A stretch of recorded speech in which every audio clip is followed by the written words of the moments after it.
SunDaze. This is the host with the most toes. I just botched that whole thing. Styles! And this is. Naughty. Hi, And guys. this.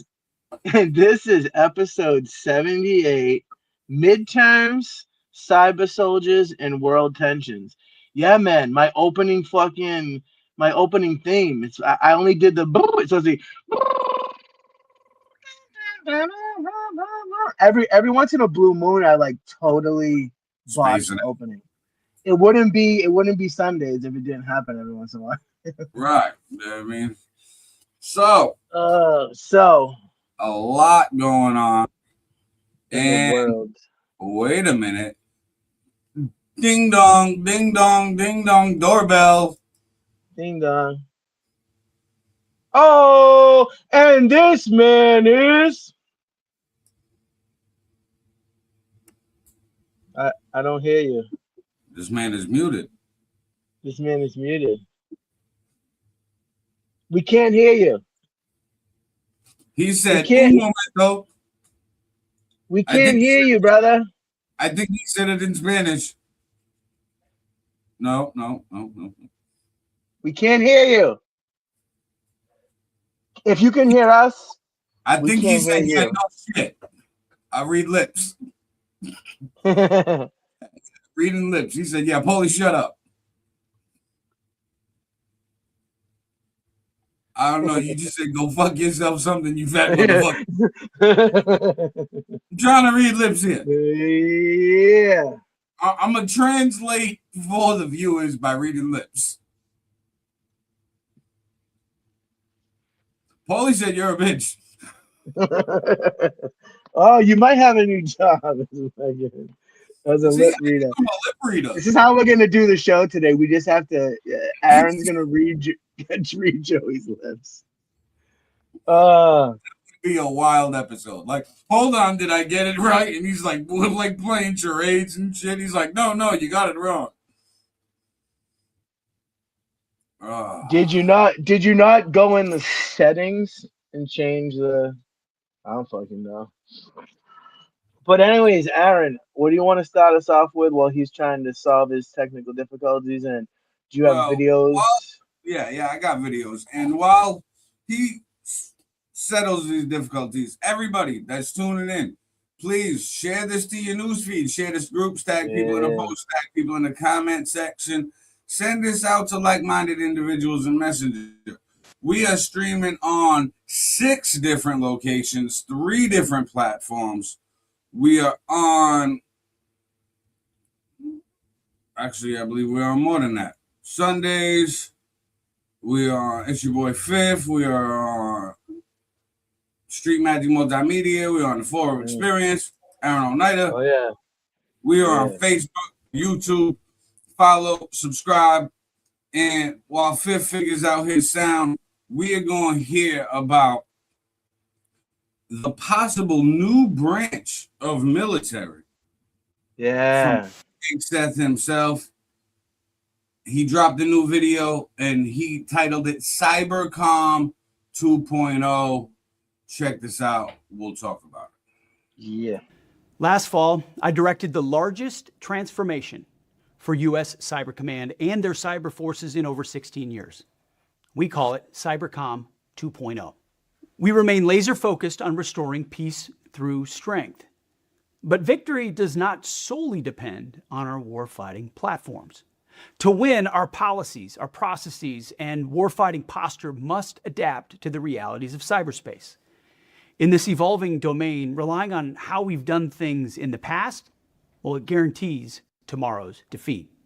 Cybercom 2.0 is an operational imperative that ensures our cyber power is a lethal and ready weapon of choice. It directly aligns our cyber force generation model with our national defense strategy. This is a deliberate choice designed to deter and, if necessary, defeat our adversaries in the digital domain with decisive and overwhelming effects. Every physical domain, air, land, sea, and space, depends on our cyber superiority. By forging expert cyber forces with deep technical mastery, we ensure that commanders have the capabilities that they need to dominate the modern battlefield. And to achieve this vision, we must first solve our core challenge, an outdated talent management system that fails to fully support our most critical asset, and that's our people, our cyber warriors. We must recognize that continuing with legacy processes is a vulnerability, and settling for the status quo, well, that's a direct path to failure.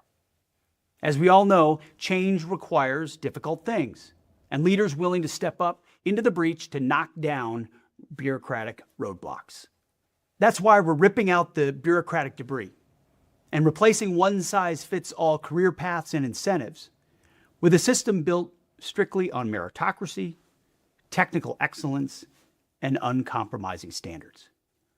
Now, I recently had a chance to visit U.S. Cyber Command, and what I saw were exceptional cyber warriors actively engaged across the cyber domain, integrating across the joint force, as demonstrated through Operations Absolute Resolve and Operation Epic Fury, on the cutting edge of technological advancement and at the forefront of modern warfare. Cyber personnel do not simply support the warfighter, they are warfighters, and I said the same thing to them. I discussed the needed changes with the leadership there, General Rudd and Assistant Secretary for Cyber Policy, Katie Sutton. They have my full support to rapidly transform the command to secure our military advantage and do it quickly. These long overdue changes will ripple across the entire Department of War and deliver real change for our warfighters in cyberspace as they continue to support the most powerful military in the world. I expect all services to fully support the execution of this crucial initiative by providing relevant expertise, timely feedback, and incisive guidance to your formations. Remove the bureaucracy that slows Cybercom 2.0 implementation.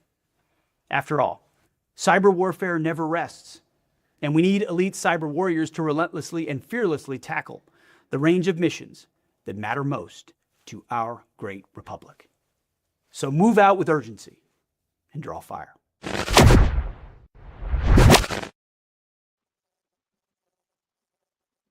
All right. Styles.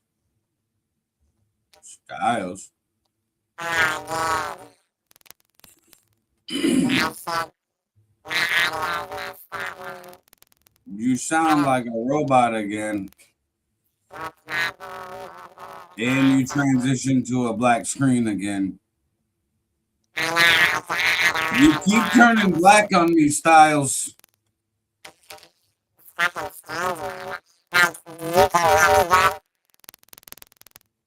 don't know what I can't even read your lips because the screen's black.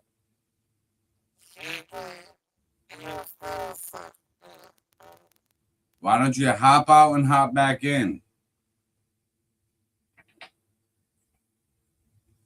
And we also lost Fifth. I think he's in the process of trying to figure his equipment out himself.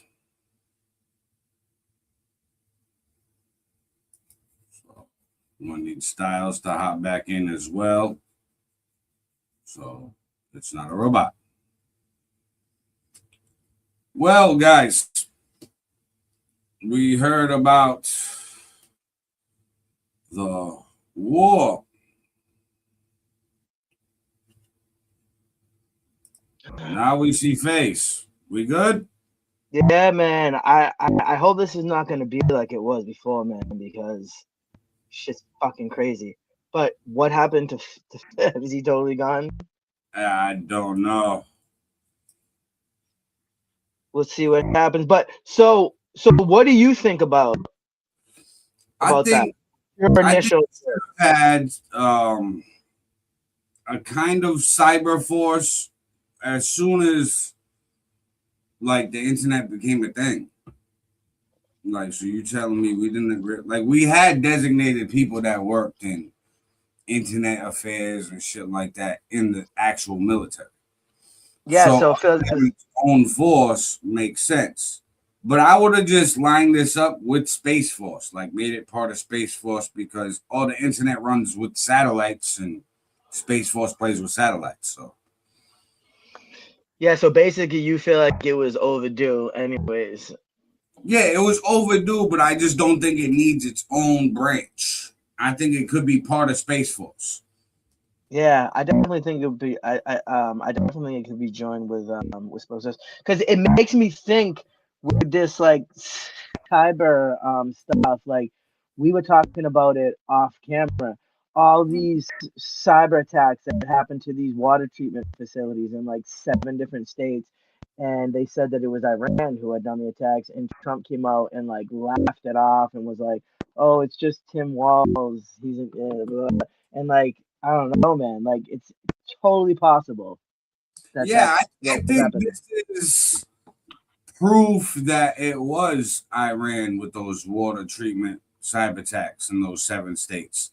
Because ironically, I don't know, a week after the water treatments get hacked, and everybody says it's Iran, and Trump's like, no, it's not Iran. Don't worry about it. They can't do it. Oh, by the way, we need this cyber force so we can stop Yeah, hacking. out It's the like, blue. hey, bro. So obviously we need this because we're getting hacked by people. Fucking tell us the truth, man. They never tell the American people the truth, dude. That's a huge problem in this country. Like, and I And know they say some stuff and can't handle it, whatever. my thing with this, right? The cybercom, I don't want it to be called cybercom 2.0. All right, let me see if we're lip reading or hearing.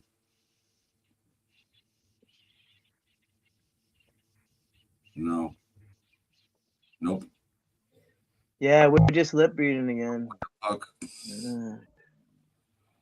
I can't Fuck. read. It's like this.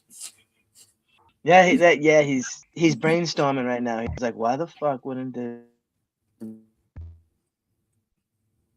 But if I could read lips behind the hand, that would be fucking skills. Oh, and we lost Styles again. Styles just went back to a robot, Mr. Roboto.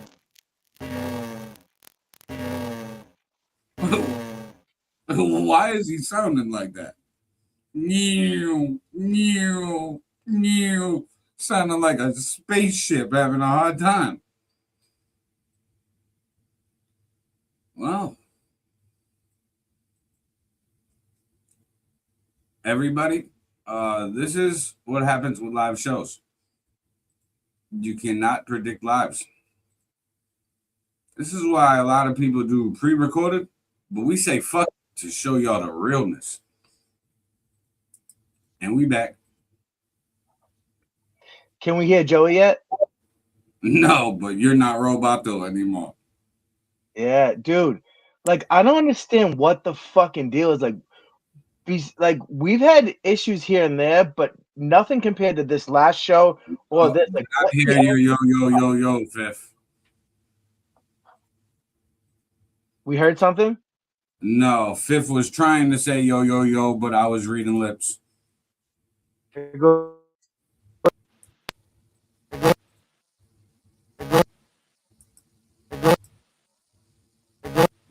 fuck?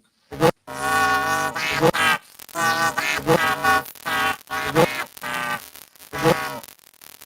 don't know what's going on. You're Roboto again, Styles.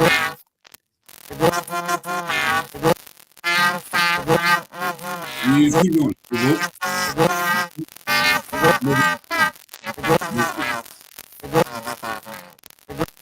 Styles, I'm gonna kick you out and then restart your phone and hop back in.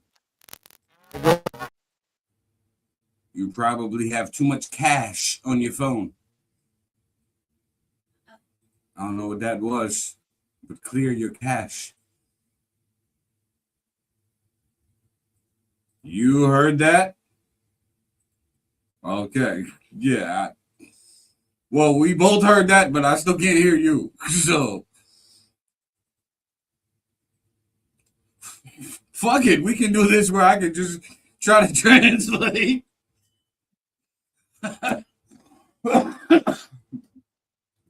Just make sure when you speak, you pronounce the words so I can read the lips. Oh, man. But yeah, so Space Force, I think it should have Cyber Force part of Space Force. No, no, no, no. No. How back in? Let me see if this works. Do that again. Yo, yo, yo. Nope. Hello. Hello, Moto. I don't know why this would make a difference, but how does my voice sound? Better. I took my headphones off. I mean, I don't know why that would make us fucking cut out and shrunk out like that, but I don't know what. And Joey said, like, this is craziness, right? Yeah. Chicka. What do you want to hit on next? Yeah, my apologies to everybody out there. I'm sure we'll have a bunch of shorts on for this episode too. I'll just put a dancing clown on all of our fucking shorts. Well, we're talking about Cyber Force. I'm gonna play another clip about the Cyber Force and how much money they're saying it possibly could take to create a new branch. While sound. Check this out. We'll talk. The U.S. Space Force was just a fantasy, but now it's a full-fledged branch of the U.S. military. In this 7 News Salutes, I'm explaining the high-level proposals about America's next military branch. America's military branches were born out of necessity and changing times. As the colonies prepared for a revolution, our founding fathers created the Army, Navy, and Marine Corps in 1775. New technology led to the U.S. Army Air Corps in 1926, which in 1947 became the Air Force. New threats led to the U.S. Space Force in 2019. And right now, lawmakers are mulling a possible new military branch, the U.S. Cyber Force. Even for those of us who don't focus on cyber issues or national security issues day to day, it's becoming a kind of a headline that you can't ignore. So for the United States, China is the most sophisticated, most advanced, most persistent cyber threat actor. Lauren Williams is with the Center for Strategic and International Studies. She helped lead a 10-month-long study that brought in leading experts in military, academia, and the private sector to explore how to create a cyber force and what it would look like. We don't have a military service that is responsible for recruiting, for training, and equipping, and also retaining cyber service members. And so each of the existing services today is doing that in their own way, and that necessarily leads to kind of a fragmented force generation environment. The report found a properly equipped cyber force would need about 20,000 active duty uniformed personnel, with up to 5,000 National Guardsmen and 6,000 civilians. The new branch would take about 12 to 18 months to be created, all at a cost of roughly $11 billion. When that happens, we have the playbook now for how a cyber service will be stood up from day one. It would take an act of Congress to build this new branch. Lawmakers have discussed the proposal, but nothing has been approved yet. So it remains to be seen whether this will come to pass. But thanks to this report, the instruction manual is already written. For more on this report, and if you'd like to check out any of our 7 News Salute stories, just go to our homepage and click on the Features tab.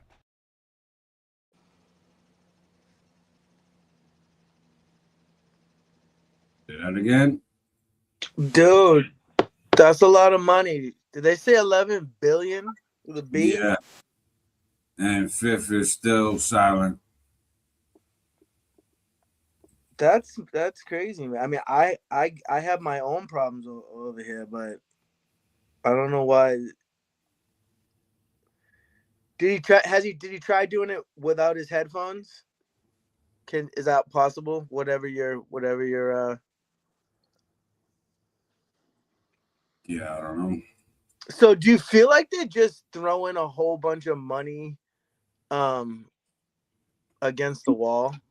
Yeah, much? Like I said, I think Cyber Force or the Cybercom 2.0 should be part of Space Force. We got the satellites, we got Space Force soldiers or whatever fucking playing around with satellites and monitoring them. What are they monitoring? Like hacking. So why do we need a whole new force? And if that's the case, what the fuck is Space Force gonna do? They just gonna go play with aliens or something? Play with aliens. Like, they And up and for dude, satellites. AI is gonna change how easily people can hack into shit too. I mean, it's already happening. Right. That's why I think like we don't need Cybercom 2.0. Just put the Cyber Force unit in the fucking Space Force, call it a day. Yeah. And then Pete Hegseth said we need cyber warriors. Did he say we need keyboard warriors? Like what? So what does he mean when he says we need cyber warriors? Well, that's I think what he wants to call the Cyber Force soldiers, cyber warriors. He's taking the keyboard warriors, taking the keyboard out and putting cyber and creating his own term and like, look at cyber warriors. Ha ha ha. Yeah, so they're basically it's gonna be people like at a computer who are like battling other people in another country on a computer, like pretty much, right? Right. Yes, no, maybe so. No.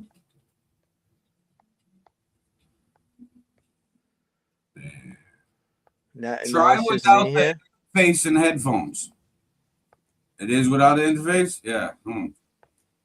I don't hear nobody here now, just so you know. You don't even hear me?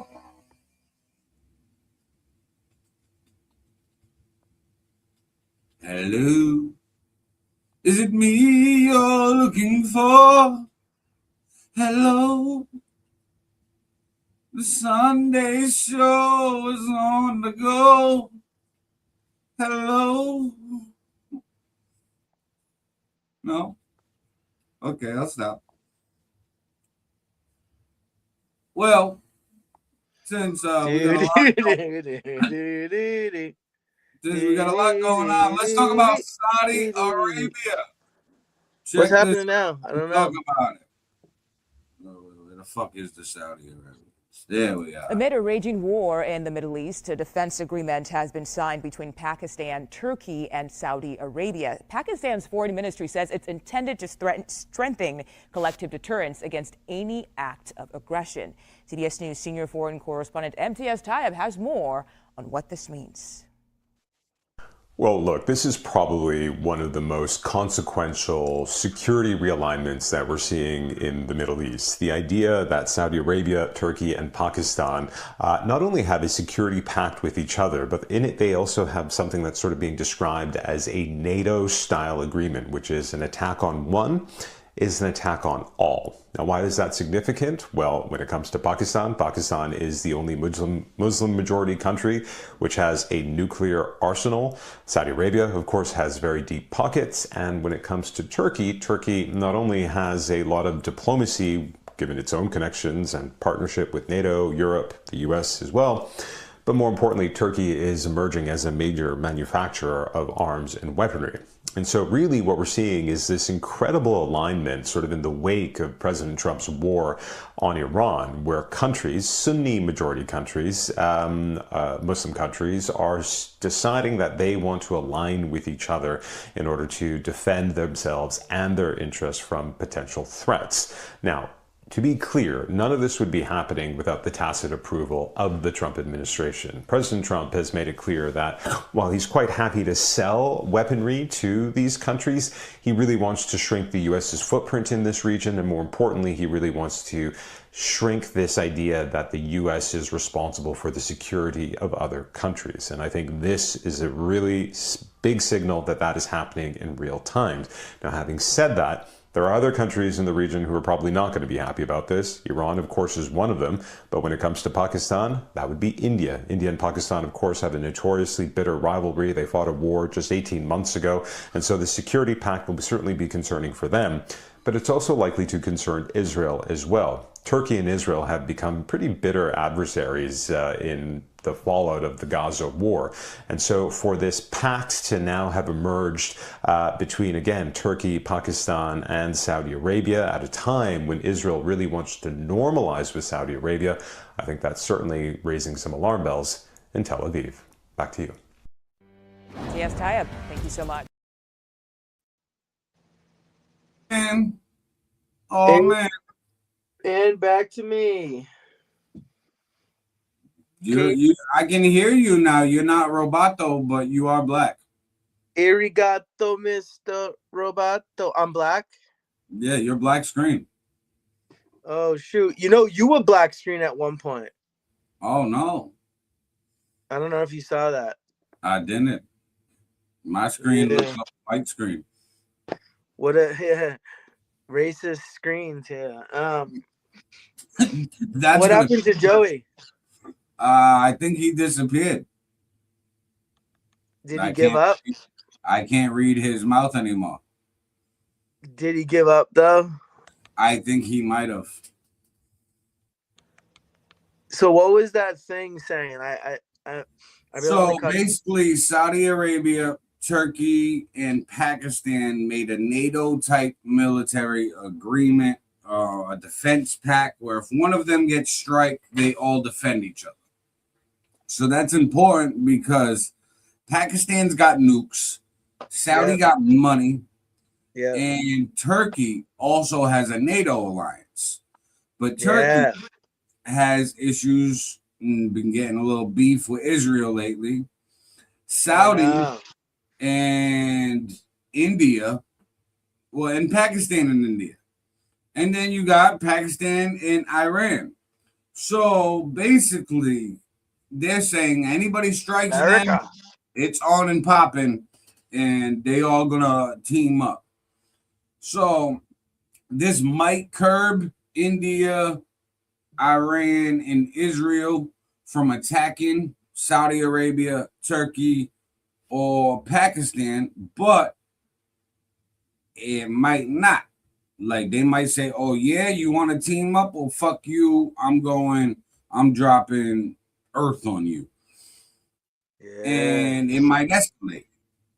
So they're worried about it escalating because you don't want Pakistan dropping some nukes on, Israel or Iran or India, and the amount of production from India, it would be really bad for the economy if all of that goes on, especially if there's issues with Turkey, India, Pakistan. There's a lot of stuff that we import in America that's made in those countries. Aaron, post production, when I make these into clips, I'm just gonna put a little picture of me in the fucking box. Just put your face there. There you go. That works. Yeah, I think that would be a little tough in those countries. Yeah, I gotta reset quick. So I don't know what you want. It will take me two seconds, but see if I can get my face back. Reset. I'm gonna play a quick video about Taiwan war drills, and check this out. We'll talk about it.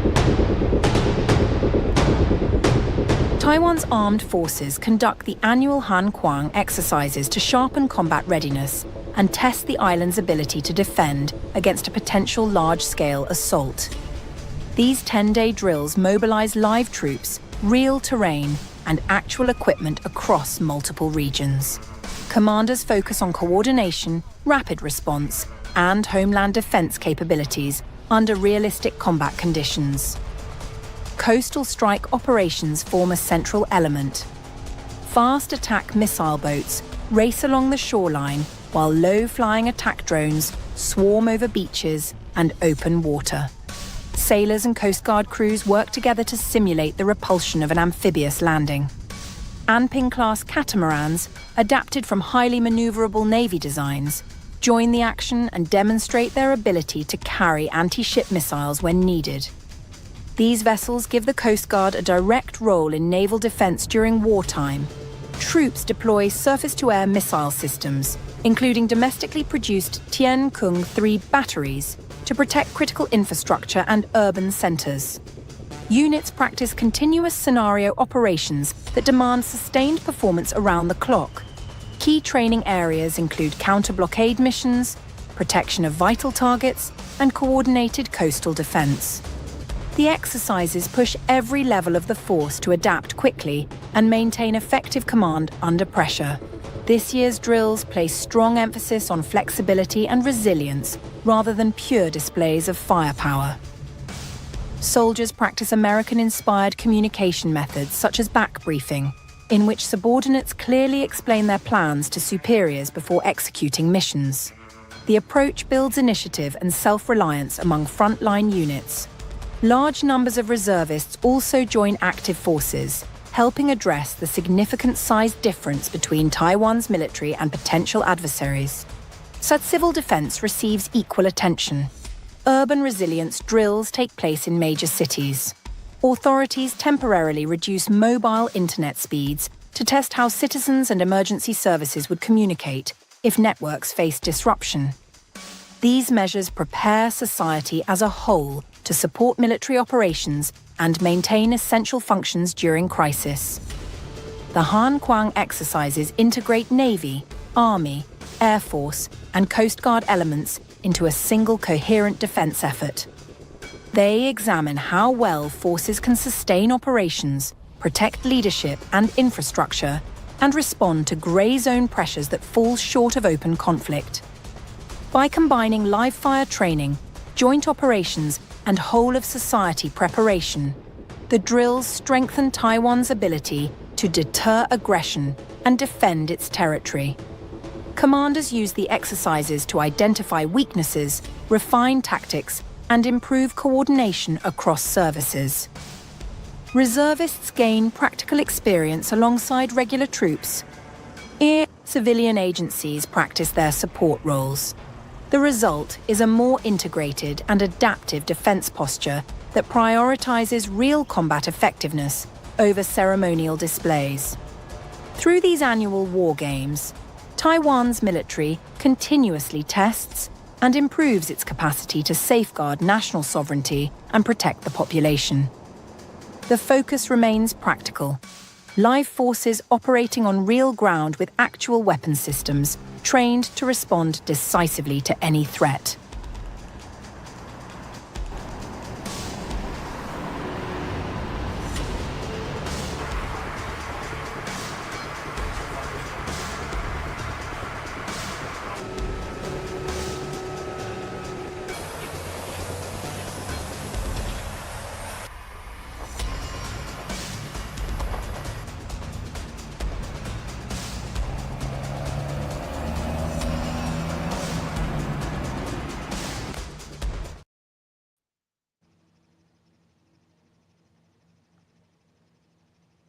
So as you can see, Taiwan, they getting their military ready. They getting their citizens ready.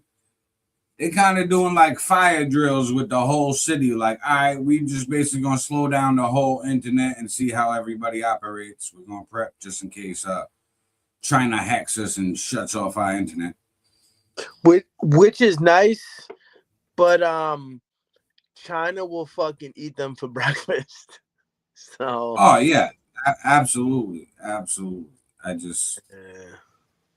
think that we're giving Taiwan the false hope that, like, hey, guess what? We'll give you a bunch of training advice and a bunch of equipment. And like I've said on previous SunDaze shows, once that Taiwan semiconductor chip is up and running in Arizona, I feel like we are turning our back on Taiwan.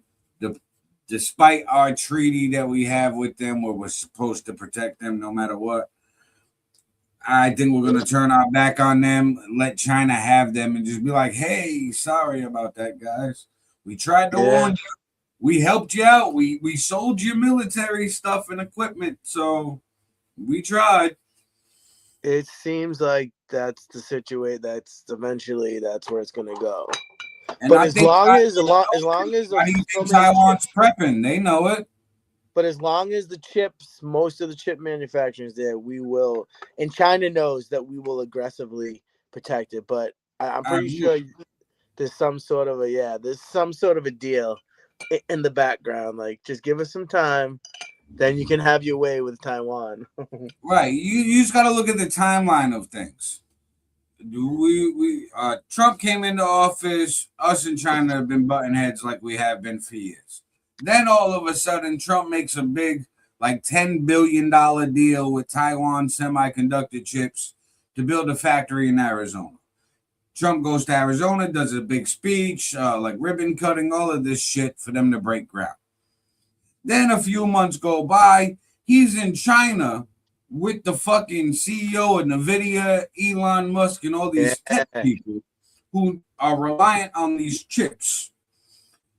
I feel So like basically, writing on the wall. Yeah, read the writing on the wall. He took them to China and was like, yo, President Xi, listen, I got Elon here, I got NVIDIA here, and we're going to give you our word that as soon as we get that chip factory up, you can take Taiwan, bro. We don't need it no more.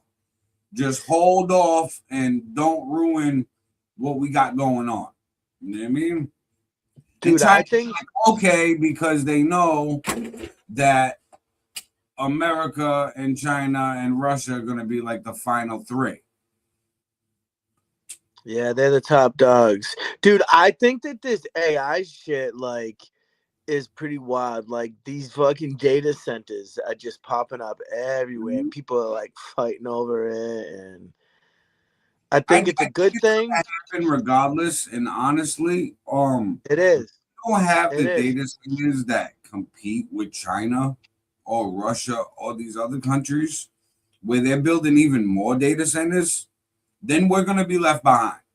Like, so there's good, right? Like, whoever perfects AI is going to rule the world. And don't get me wrong, like, there's a lot of cool shit about AI. But, like, some of the shit, like, for example, Khan, at least I feel like, dude, there's so much already, dude. AI slop online, dude. Like, all these dudes who make these fake fucking AI girl videos and make profiles for them, like, on Instagram, it's like fucking flooded, dude, with fake shit. Well, and not the good shit. Like, AI makes some good shit too. It's wild west with AI, and right now this is where people are using like the internet. Money. Yeah, like the internet in the 90s. Money before it gets regulated. So like eventually AI like profiles or whatever will be regulated. Like they're starting with music so far. This AI music popular. Like Spotify, for instance, right now, like I've been uploading new music the last few weeks. Now there's a new box you gotta check off on your distribution app when you upload a song. It says, was any AI used in the making of this song? If so, where? And there'll be like a bunch of boxes where it's like audio mixing, beat, sound, anything. Did you hear like all of the big labels and shit?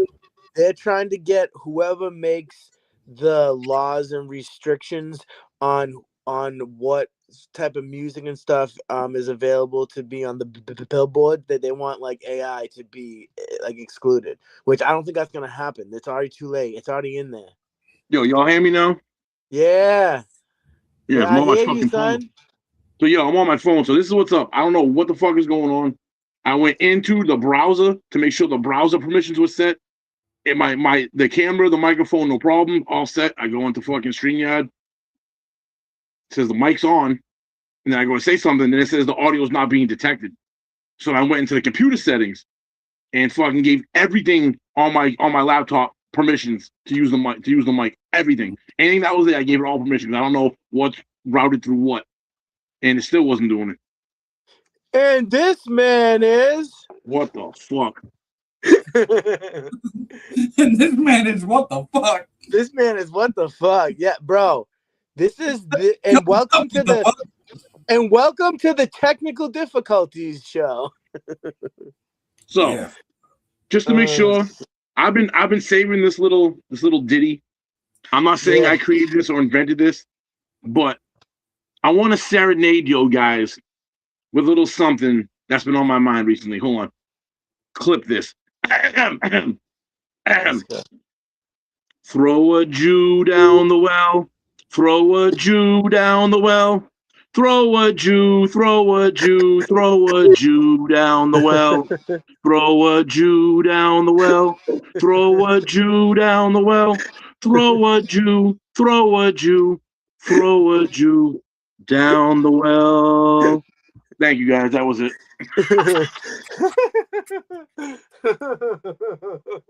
We do lullabies on this song live too. Buddy, that might be a fucking viral clip right there. It just might be. I love it. I love how Aaron made it go. I love how Aaron made it go to fucking just you. And so you could hear me laughing hysterically in the background.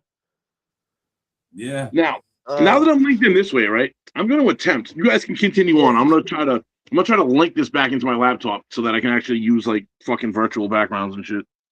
Yeah.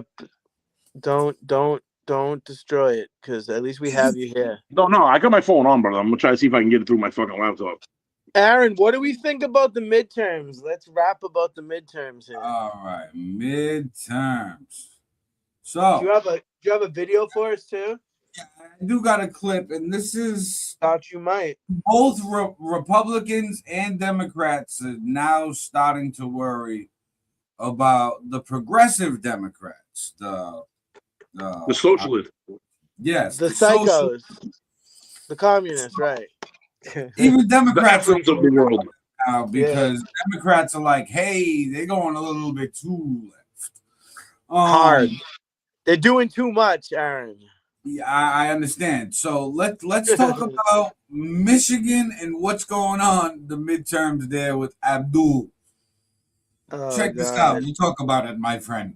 Kristen Welker is the moderator of Meet the Press. Kristen, good morning. It's always great to see you. Boy, there's a laundry list of stories we could talk about with you, and you got a busy morning ahead of you. But let's start with that Senate primary race in the state of Michigan, because one of your guests this morning will be Abdul Al-Sayed, who defeated by a narrow margin the Congresswoman there, Haley Stevens from Michigan. And it sets up this conversation about the battle internally in the Democratic Party between sort of centrist mainline Democrats and this progressive wing, which won in Michigan. So what does that fight look like inside the party right now? Willie, it's a great question, and it is the big question looming over these midterms. Can progressive candidates win in purple states like Michigan? And the Senate race is really one of the greatest tests of that, as well as how big of a tent the Democratic Party really is. So just to put this into context, it is nearly impossible for Democrats to win the Senate without winning Michigan. As you said, Abdul Al-Sayed narrowly won his primary battle. So the challenge for him will be winning over those who voted for his opponent and moderate independent voters who could sway the entire election.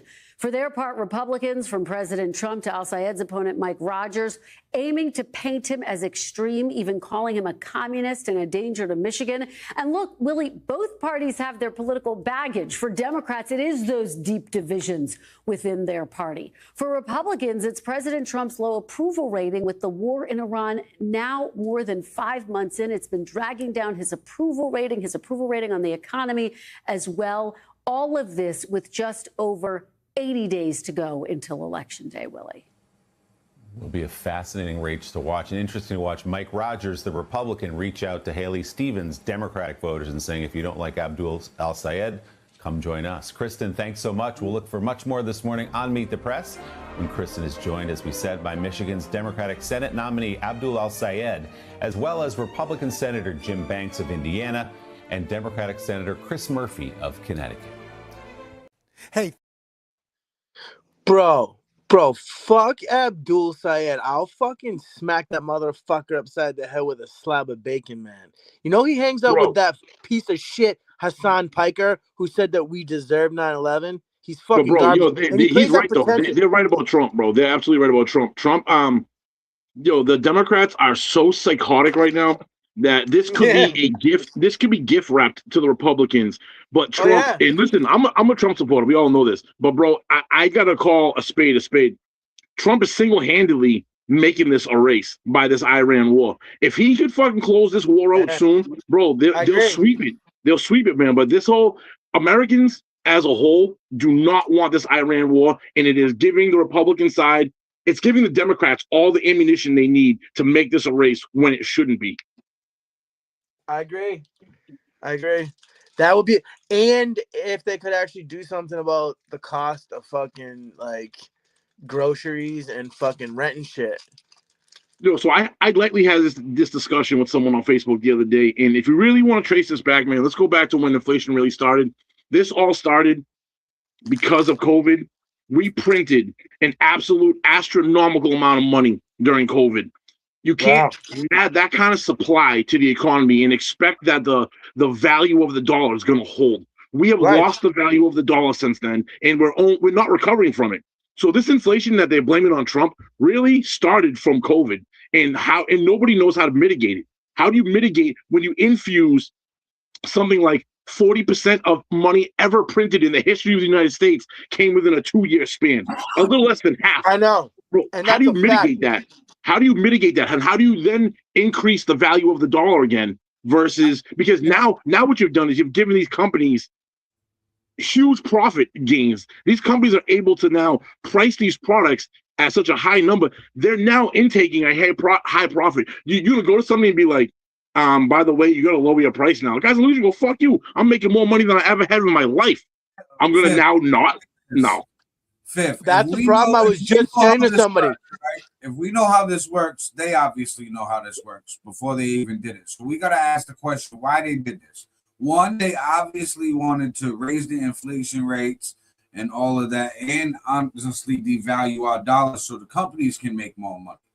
All those stimulus checks, they knew people was just going to spend the money and not invest it and not bank it.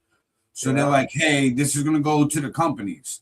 So that was basically just laundering money from the U.S. government through stimulus checks to big business. And we made all these big businesses just inflate. And so what that did was make the economy itself crumble because we devalued the dollar. Now that makes everybody struggle. While everybody's struggling, now all of these sub-political parties could try to make their runnings. Now you got socialists, progressive Democrats or whatever that are like, hey, we can't eat. Let's do free grocery stores and fucking free this and free that. And okay, well, it's coming from somebody, but the people are broke. So they hear a dream being sold to them of free this and free that. They're going to hop on it because they're broke right now. So it's like the government made this to divide us and segment us even more, in my opinion, because they shoot themselves in the foot by doing that. And we're not economists.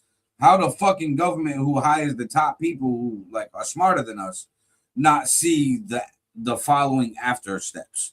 Because it's corruption. It's the corruption behind it. They knew that they would benefit from this because they can short everything. When you know, like you said, when you know something's going to happen, they can place bets on it not happening, and then they win astronomically.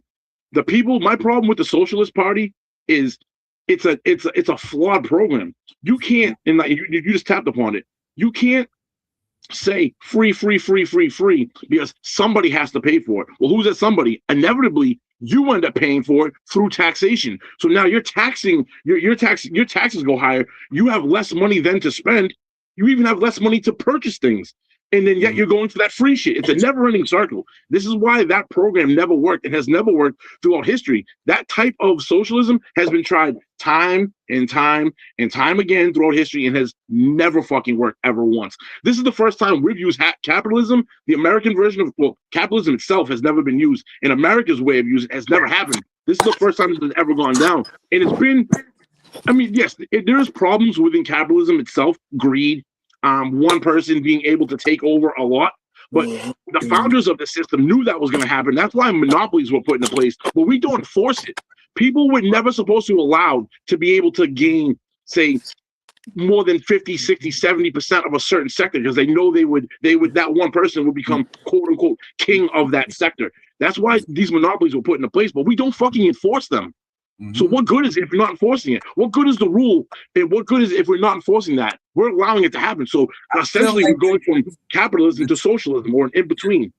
I think, like I said this a few months back, actually, it was with like an AI conversation, but I think we are on the verge of more of a hybrid economy because we have capitalism that's the main pillar of our economy. But we already have dozens of socialist and communist programs and institutes and stuff like that. So they use like the fire department. They use this is my problem. They use the fire department, the police department, EMS and shit. They use that in our. Those are the things they use. They're like, well, look at those. Those are successful. And it's like, bro, that is a crumb compared to the overall. So yes, there could be a hybrid. Needs. Those are just basic needs. I'm not. Yeah, we don't need any more. Like food stamps, Social Security, fucking disability, all of that. We already have those main structures that everybody's been like, but they're okay with at this point. Like, because we understand, like, hey, we need this.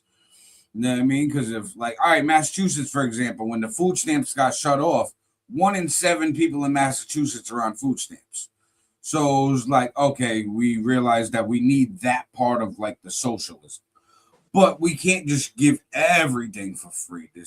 We got to put guidelines and like rules and regulations. So I think this hybrid economy that we're building with trying to meet everybody's needs, but still keep our core values of capitalism is a tough transition. But I feel like as long as it's regulated properly and like the monopolies are people, we follow our own ordinances and laws and enforce this shit, we'll be good. But like Fifth was saying, we don't enforce the monopolies. So it's like, all right, that trickles down from the monopolies to the small businesses and the small companies that they own and where all the money funnels to. It allows one person to become a king or reign of a sector, which was never supposed to be the point of the capitalist. The capitalism itself is, if you break it down, is all about competition. The size of the piece of chicken you get versus somebody else's piece is how much you're competitive against that person in that sector. What happens when you get these oligarchs that end up controlling, or you get 3 companies that control like energy in Massachusetts. There's like 3 or 4 companies that control all energy in Massachusetts. All you need is 3 or 4 people to come together, collude together, and say, hey, let's set this price. We all make bank. And then not allowing other, and this is competition, not allowing other people not allowing other companies that are small, allow them to grow, to become competitive in the market. They have essentially become gatekeepers. And this is where you lose the competitiveness. And this is where you lose capitalism in the good part of capitalism. And what's great about it is you've lost the competitive aspect of it. Once you do that, it's a wrap. Like it becomes socialism. It becomes socialism. That's crony capitalism. Yeah. Like I like the guy, but then it's too much. So like Elon Musk, the world's first trillionaire. I inspired to be something like that because of the world we live in. Like who wouldn't want to be a trillionaire? Now he's got the technology, like with Tesla. I watched a documentary on him, and long story short, he claims that Tesla isn't a car manufacturing company, it is a data company. And the self-driving technology he has created in his Teslas, he has that all copyrighted license where he is going to license that technology to other car makers. So he, in a sense, will have the monopoly on the technology for self-driving cars and sell it to every car manufacturer and have them compete with each other. So he put himself outside of that bubble as a kingmaker and being made king to do whatever he wants, even though there's no kings or nothing like that, but we allow the monopoly. But this is where the competition comes into place.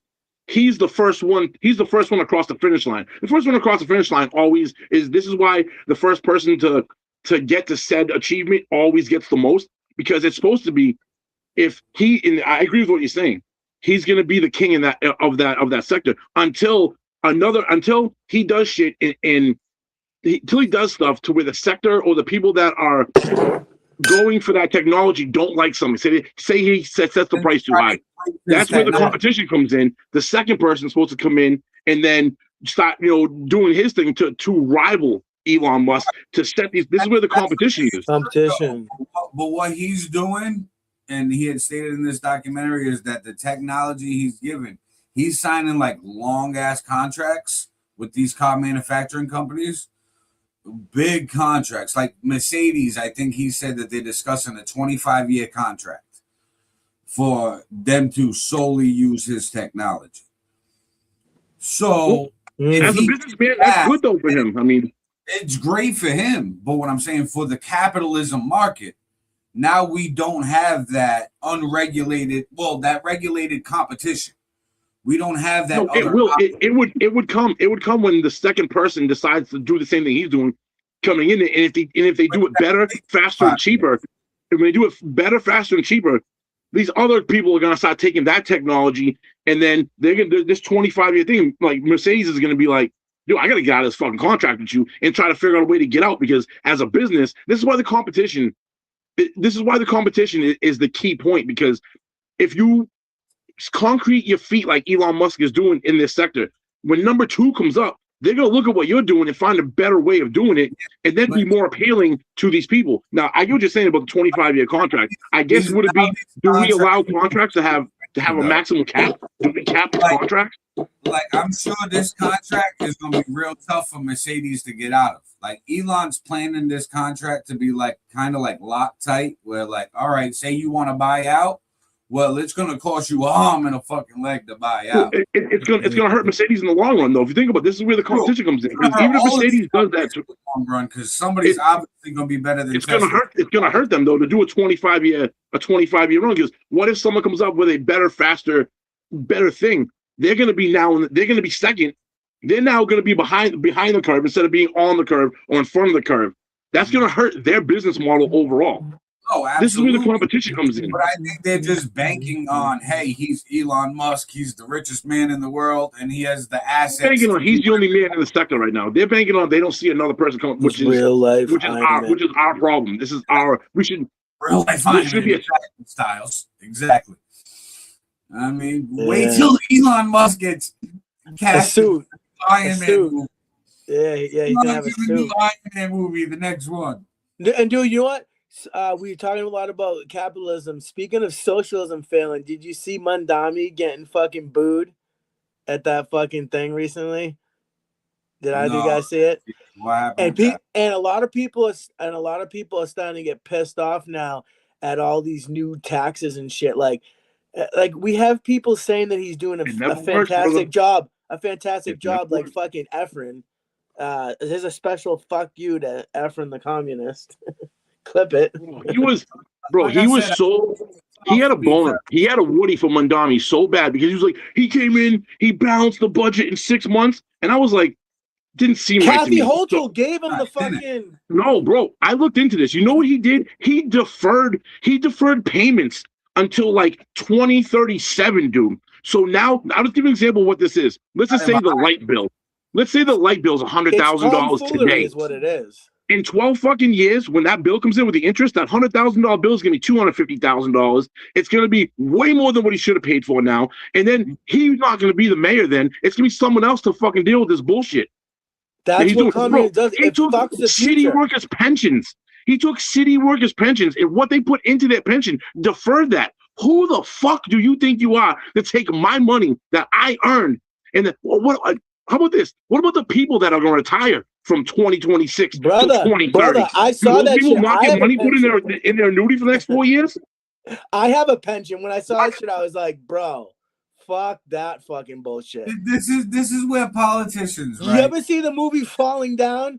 That's what's going to happen if you try to play that shit with me, motherfucker. This is where they sell dreams, right? So, Mandami appealed to the people, the lower class, they were struggling. Yeah. So a lot of those people, if you're already in the lower class, one, you probably can't budget well. Two, you may have already pushed your bill off once or twice. So when Mandami says, hey, I'm going to push the bill off, you're in the lower class and he's appealing to you. And you're like, hey, I pushed my bill off too. It's like that Neo song. I know my rent was going to be late about a week ago. The people, bro. The people who are supporting. Fuck it, let's do it because it's free right now. Nobody's thinking about the future, and it's gonna fuck shit because to pay for that, New York is going to have to implement so many more new taxes. Yeah, where's the money coming from? Who are they going after? Think about this. People who are they going after? They're going after the millionaires and billionaires in New York, which New York, I believe, has. Who are leaving? They're either number one or number two in the United States with population size of these people. They're going to leave because it's like this. Even though there's less millionaires and billionaires than there are middle class and lower class, when you take 10% of someone who makes $100,000, that's 10 grand in taxes. When you take 10% of someone who makes $100 million fucking dollars, dude, it's like $10 million. There's a big difference there. When those people leave, they're going to be forced to try to reallocate taxation funds. They're going to tax the middle and lower class. They're going to have, it has to come from somewhere. Exactly. This is why socialism never works. They're pushing all the super elites out of the big states. So like California raising all their taxes and socialism programs and getting taxes from the rich, moved a bunch of people to Texas, and the people that were in New York, now they're moving to Texas, Florida, stuff like that. I think what the democratic socialism plan is for them to try to make this a thing in the whole country and make the rich people like pay more. But what that's actually going to do is make all these rich people just say, fuck living here, and then leave the country. Dude, most of the people, I feel like most of the people who support socialism and communism are like these young kids who see like they're never gonna own a home. So I sort of get that, but these older people who actually own a home, like fucking Efren, shout out again, you fuck. Like, why would you support that shit? Like, you support no private property. You know what? We're gonna come and we're gonna take your fucking house if communism. Well, no, bro. You know this. His point isn't socialism. His point isn't direct socialism. He likes the democratic socialism. So they're called the Nordic. The Nordic countries are doing this right now. Norway, Sweden, those Nordic countries in Northern Europe. When you actually look into it, they're the highest taxed countries on the fucking planet, bro. They tax something like 60% of their paycheck. However, and that's the truth. He's going to counter that by saying, dude, they get 3 weeks of fucking paid vacation. They get healthcare, this, that, the third. There's all these extra things that this pays for. And he's not bullshit. He's not wrong when he says that. But again, I know that. That's face value. Look into that further. When you say that they have nationwide healthcare, well, it takes you 9 months to go see a doctor when you make an appointment today. So it's like, bro, there's like in pros and cons Canada, for everything. there's free healthcare in Canada, and people come here from Canada to get healthcare because the waits are like a year long. Could you imagine having a heart problem and needing to see a doctor? And they're like, yeah, we can see it 18 months from now. Like, and plus the democratic socialist America, look at all the shit that they want to abolish, though. It's not just like easy peasy socialism, like chill socialism. They want to fucking abolish everything. They want to abolish the Senate, even the presidency, and have like a prime minister. They want to abolish the Supreme Court, prisons, that's the police. Because there is those people that want to abolish everything. But that's the extreme left. Look at that Kim. Look at that that's Kim. Not most of them. Look at that Kim. Like news clip I played earlier stated, Democrats themselves there's a bunch of them worried about the far left socialism. Yo. So, you know how Republicans Kim Hong. Republicans like a few months ago in the last like year have been having a division in their party between Republicans and MAGA Republicans. Democrats are having the same division currently between moderate Democrats and progressive socialism Democrats. So it's the same division between the party. It is. It's the same thing. It's the same thing. MAGA and Republicans in the democratic socialism of the Democratic Party. I agree with you, Aaron. That analogy. I think they're both looked at the same party. Yes. But there's more of them than people think who support that shit. Like you guys know. Have you heard of Blue MAGA? Have you guys heard of Blue MAGA? Well, that's basically what I'm getting at right now. So the candidate for governor of Massachusetts, Brian Shortsleeve, is Republican. In this interview, he stated, he was like, I am Charlie Baker, pro-choice Republican. He was like, I'm fiscally conservative. He was like, but you have your own choice. Do whatever you want with your body. He's not going to lean right. He's center leaning right. We need to get rid of Maura Healey, dude. But She he was is like, fucking he compared garbage. himself to Charlie Baker as a Republican. I like Brian Short Sleeves, bro. You guys have seen me post shit about him a bunch of times. When he goes around, I'm voting for him 100%. Oh yeah, I actually liked what he was saying. Like his conversation, his interview was I've been good. following him too. And he's more middle than other options. And it's I'll be honest with you, bro. I'm gonna reach out to him. And see if we can get an interview with him. I don't want to talk. I don't want to say too much, but I know somebody that I think knows that has a connection to him. And if I go down this route, I might be able to try to pull an interview with him. I can't say he's gonna do it. I can try. Yeah. Listen, everybody tag Brian Shortsleeve in the comment section below. Yeah. And tell him that if he wants viewership and votes in the Fall River, New Bedford, Brockton, Bristol County region, well, tap in with us. I roast Maura Healey on her official Facebook account. I do it all the time. I do that shit all the time, bro. They don't see that. They don't see that. They have a fucking person on their team that strictly does social media for them, and that's the person. Because it's funny. I'm the same way. But I do the same shit. I get a kick out of that shit. But dude, she's garbage. She's a go. I think right now we've gone experimenting too far left, too far right. I think it's time for the elastic to snap back in the middle. Maura Healey said she wants to make Massachusetts a virtual sanctuary state, which means like not only to protect him here, but like they won't give him any information, like any government agencies. All that is doubling down on an old Massachusetts law anyways. There was a law in the early 80s in Massachusetts that was passed, making it a whole sanctuary state as it is. So Massachusetts technically, legally, is already a sanctuary state. However, federal law supersedes state law. But well, that's a garbage fucking law. Let me say that that's a garbage law, sir. Right. But it passed. So then all of these state officials now, their hands are tied.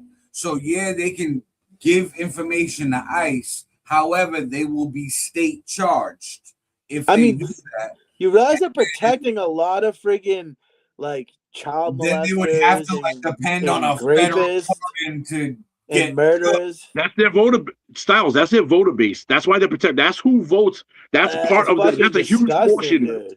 Because, bro, when they come across the border, they handed debit cards, they handed free this, free that. Of course they're gonna vote for them. That's their voter base, bro. Yeah. That's their voter base, bro. Like, of course they're gonna protect them. A lot of that information. They want them to get counted in the census too. Listen, guys, a lot of that information about what's given to immigrants is correct in a sense, but a lot of it is exaggerated. Like, for example, they had like amnesty countries where, like, if you came from like a war-torn country, you were allowed to get food stamps. Yeah, you can't hear me, right? Not back in. He knows what he's got to do. They shut us down. I'll pop you back in. Mute him. Yo, try muting him when it gets like that. See if it gets rid of the fucking Yo. No. That sounded personal. Anyways. Listen. I'm gonna enter the studio from the laptop. Don't bring me in. I'm gonna try to work this in the background. All right. But like I was saying, so I feel like with everything that's going on, we have the how do I put it? The exaggeration of what these illegals are getting. So there's a handful of countries that were allowed food stamps. So if you were from like Ukraine, Haiti, Cuba, you were allowed benefits. The fuck is going on here? There was programs where, okay, you're allowed this for X amount of money. No, I don't hear any sound again. But now they just get it where they don't have nothing. You know what I mean? So like, if you're a Haitian or Cuban or any of those, like Venezuelan or whatever, that we were allowing in before, that time frame's up. You know what I mean? So like that stopped. And another thing that stopped was people just getting food stamps and all of that without having to have like the regulations. So unless like you're a parent at home with a kid that you gotta be the sole provider for and watch during the day, well, you either need to work 20 hours or go to school to get your benefits, or your benefits will be now cut the fuck off. So they're making you do something for it. They're not. Good What he's trying to fucking do idea. is not make. What he's trying to do is not have someone receive the handout for nothing. He's trying to do it in a way where you have to earn it to some capacity. Like you're saying, whether going to school, working 10, 12 hours a week, whatever. There's some kind of bottom tier criteria in order to reach to obtain these things, which is good. It should be, because if we don't, we're incentivizing people to be lazy, to abuse the system. Yeah, But dude, what they it's spent also billions. They is spent making hundreds some of billions people- of dollars on illegal aliens. And then after they shut down all those hotels and bullshit, they gave every illegal alien family $30,000 of taxpayer money. No, Like, they didn't. Can we That's get 30 grand? Look it up. I Well, was supposed that's to say, true. look it up. That's Look it facts. up. You can Look look it it up. up. Google That's it. facts. Google. That's facts. Google. How are we phrasing this question? Paul, what was your statement? Paul, restate your statement. What's your say did hold on a second. Say, did the state of Massachusetts give illegal immigrant families $30,000 of taxpayer money for housing? Are you looking it up, Aaron? Or you want me to do it? No, verify. Say that again. Who, me? No, hold on. Repeat what the answer was. There is no verified information supporting the claim that the state of Massachusetts provided taxpayer money specifically for housing to undocumented immigrant families. Elaborate more on Dude. why this is a thing online. Dude, it just said it's a dude. It fucking happened. It's sound activated, so if you talk, it interrupts. I'm gonna do my research, dude, because all right, that shit absolutely happened. This is often spread. Explain how this room is spread. No, ask here's a better thing to ask you. What did Massachusetts give to illegal immigrants in the form of welfare and money? That way we'll get right to the facts. All right. Say that one more time and nobody interrupts. Ready? What did Massachusetts give illegal immigrants in the source of money and housing? Massachusetts does not give undocumented immigrants direct cash payments for housing. The state's emergency assistance shelter system provides temporary housing for eligible families facing homelessness, which includes some families seeking asylum. There are also refugee cash assistance programs for individuals legally present in the U.S. while they work toward employment. What countries were getting asylum? They literally said they don't get cash. Then they said they get cash. Bro, this shit is a fucking Receiving asylum and refugee treatment in Massachusetts often come from countries experiencing significant political instability and humanitarian crises, with Haiti and Mexico being key examples. Give me the list of countries that were receiving benefits. The primary countries of origin for individuals receiving refugee and asylum support in Massachusetts include nations experiencing major crises, with Haiti and Venezuela being the most frequently cited. That's why in Massachusetts, we've been getting more Haitians, more Venezuelans, Ukrainians. There's only a sector of certain countries, like I was saying a few minutes ago, that actually got any assistance. But everybody assumes that it's every single fucking immigrant, and it's not. Like, I never said it was every single one. No, dude. no. But what I'm saying is, Just people fucking talk like it's these immigrants are getting this. Yeah, a small portion of them. Most of them don't get shit. All right, so listen. This is what Why I wrote. don't you ask it? Why don't you ask it? But Listen, hundreds of billions of dollars.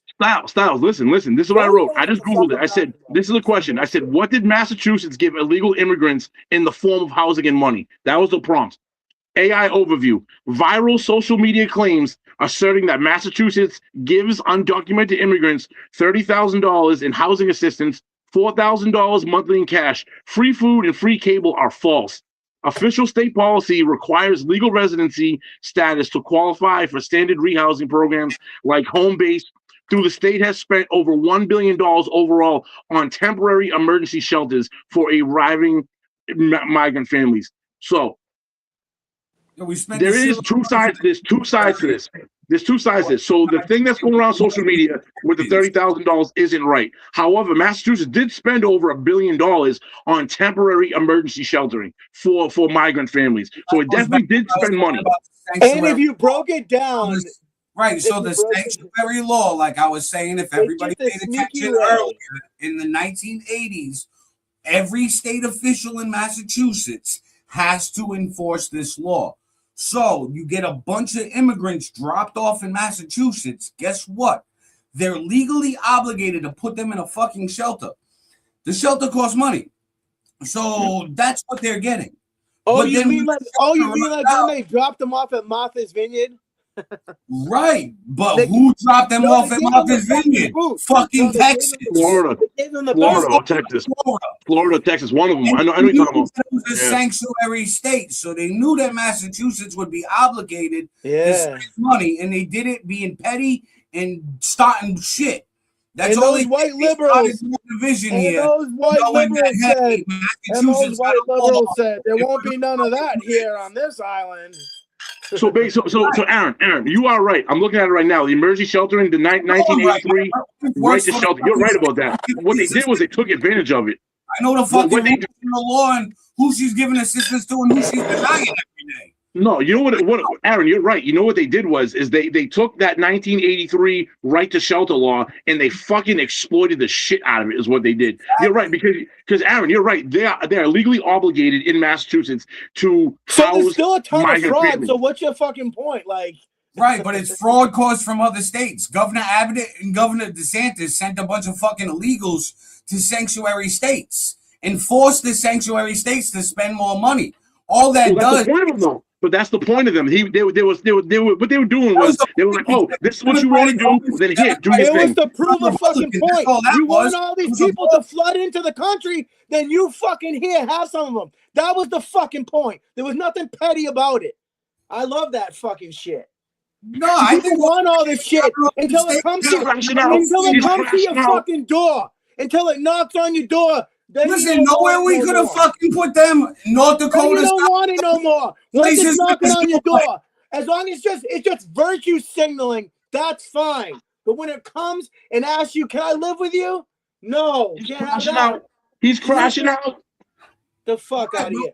But he's not understanding what's going on. What's going on is this was supposed to turn people more Republican in these states because these are Democratic blue states.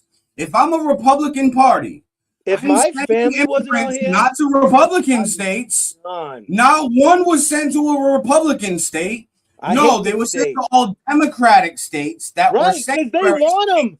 So why should the red states down south have to fill them? Nobody fucking wanted them. Nobody wanted them. That's the problem. Nobody wanted. Why was the Democrats supporting it? Why were blue states? No, the blue states want them. The blue states want them. The blue states want them, and it's easier. Think about this. Guys, think about this. Guys, think about this. You know they were flying them around, right? It's a lot easier. It's a lot easier for migrants. It's a lot easier for in Massachusetts. Both say stop fucking sending illegals here. They've said it on the news. Stop sending illegals to our state. We can't afford them. But did you also know that the Biden administration was sending them to our state because they knew that we were legally obligated to fucking give them temporary money.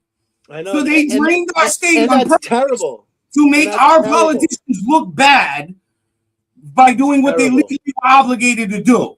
Did you hear that they were flying them around to other states? You can't see that. I don't know how. That's to look bad, but it's. It's obvious to make it look bad. It's like, hey, it's not going to be on my state. I'm going to send it to you.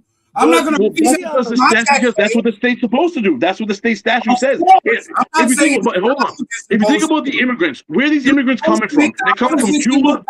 And they're coming from Cuba, South America, and Central America. Of course, they're going to reach the southern states first. It's way cheaper to get to Texas and Florida than it is to get to Massachusetts from Cuba. So of course they're going to go there first. That's a given. Those states don't want them. Empty states. Send them to fucking empty states. Don't send them to places that are packed. They send them to New York City. Bro, New York City is the most populated fucking city in the country. That's because they allow it though. That's what they want. They want that because that's their voter base. That's how you keep that state blue. You want to keep your state blue? Send the immigrants there. Right, but people forgot about the old sanctuary laws in the 80s. People forgot about them shits. And now the new government was like, yo. Right. Aaron, this is on purpose. They didn't forget about that. They wanted those immigrants because they know those immigrants are going to vote blue. That's how you keep New York blue. How you keep Massachusetts blue. Keep putting immigrants there that are going to vote blue. Like if they get included in the census. That's something that worked temporarily. So listen, New York worked temporarily, getting all the immigrants in, getting them to vote blue, this and that. Now New York got too fucking packed. Where now, hey, we can't fit nobody. Sorry, the club doors closed, no more admission. And then guess what? A bunch got sent and forced to be in the club. So now they're like, fuck. You know what I mean? That's where they're at right now. The governor, the black dude, Eric Adams or whatever, that was the mayor in New York before, he was begging other states, please, we can't afford them here. Yeah, they can't take them.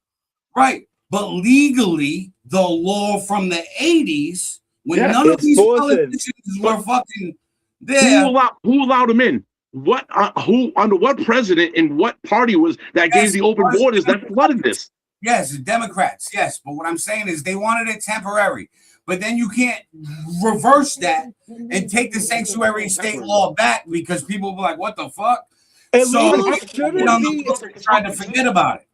Illegals shouldn't be counted in the census. And then they wouldn't want them here so fucking bad. Right. This was all back to my point. Left, right, red, or blue. They both play fucking games to get everybody to headbutt each other, and they're in together.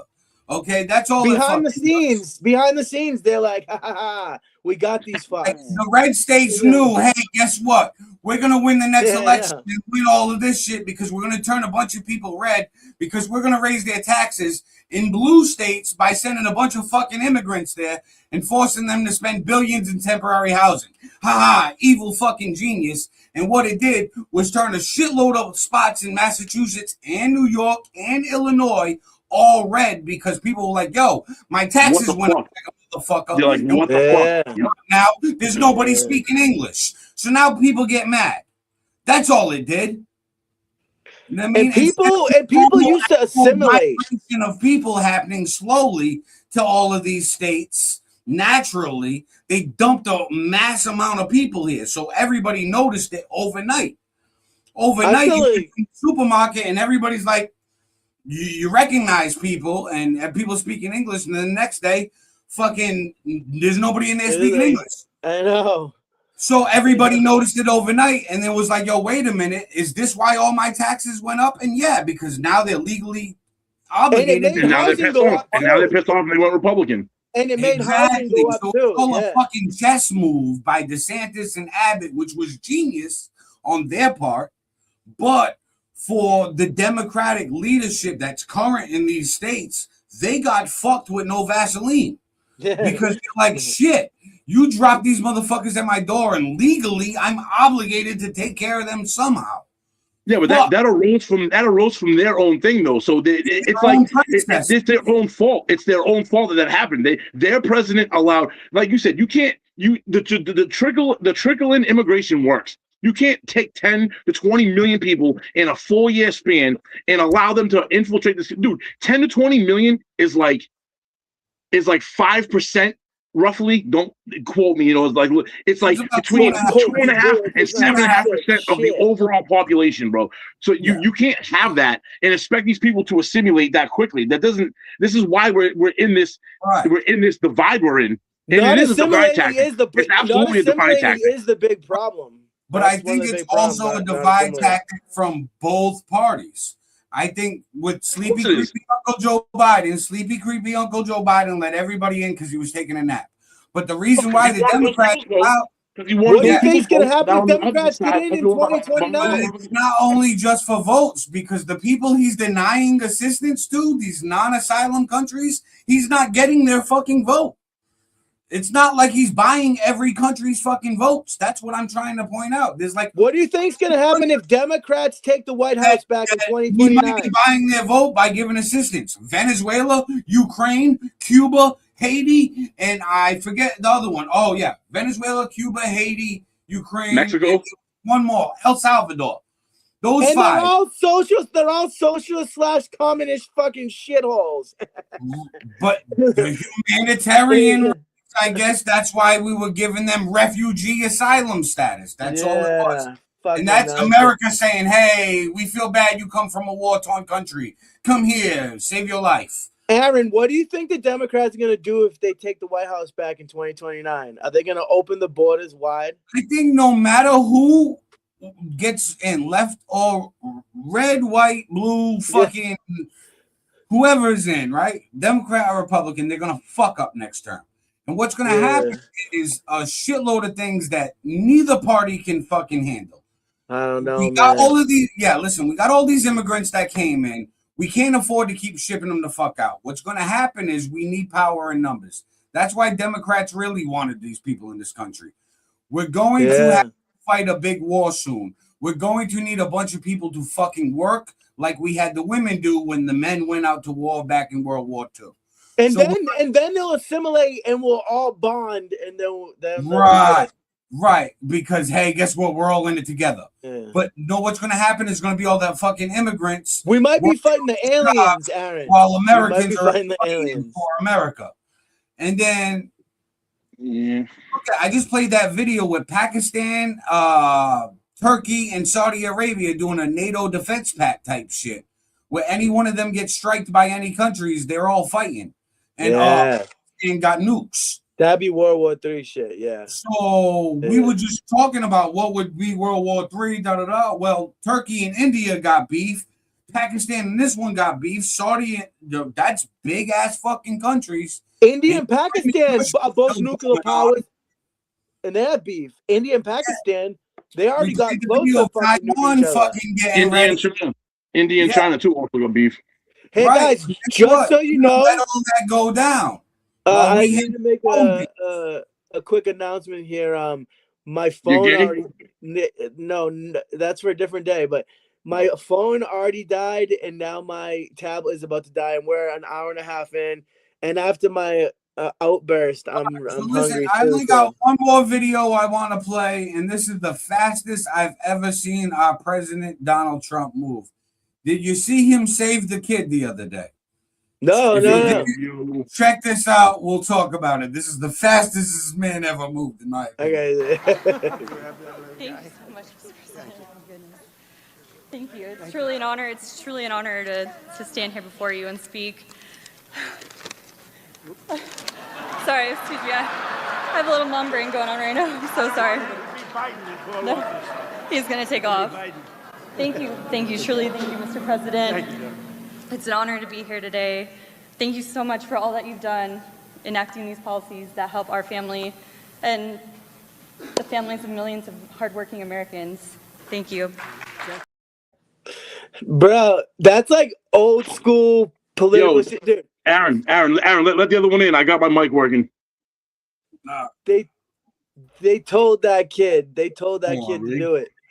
Hold on, let's test this. You hear me? Yeah. I hear you. Word. Okay. Oh, it sounds like a little echo, but it might be the other one. So do it again. Aaron, you think they told that kid to do that? No, I think the kid was just being a kid, and then Trump was like, "Oh shit, not on my watch." Went over there, hurt himself in the process. Yeah, that's a politician thing with like babies. Like that's a great fucking that'll be a campaign. That was a great look, fam. Now I can see you. Yeah, and he actually did look. But just like a delay. Shit a little bit, but he looked pretty good there. Go back to your phone. It was better on the phone. Yo, hold on. What's wrong with it? What's wrong with this? You can't hear me? it takes like a second for your voice to project. It starts low and then gets louder. Wait, talk again. Yo. Mic check 1 2. Mic check 1 2. It actually sounds okay now, right?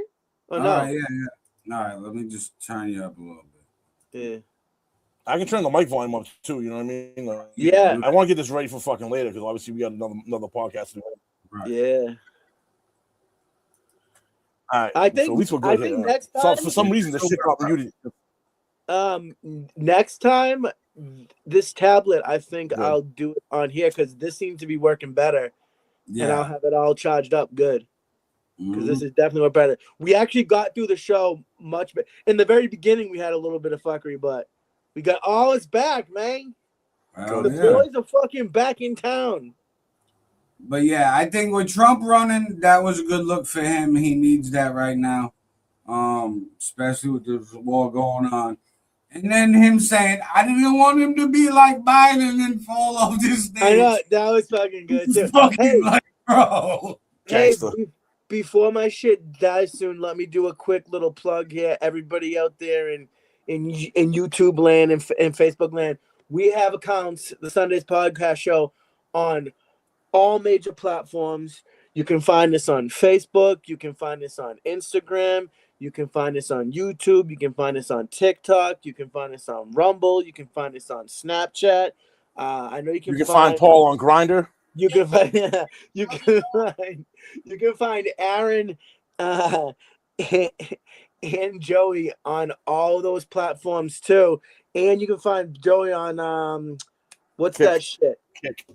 Kick, correct. So please follow us there.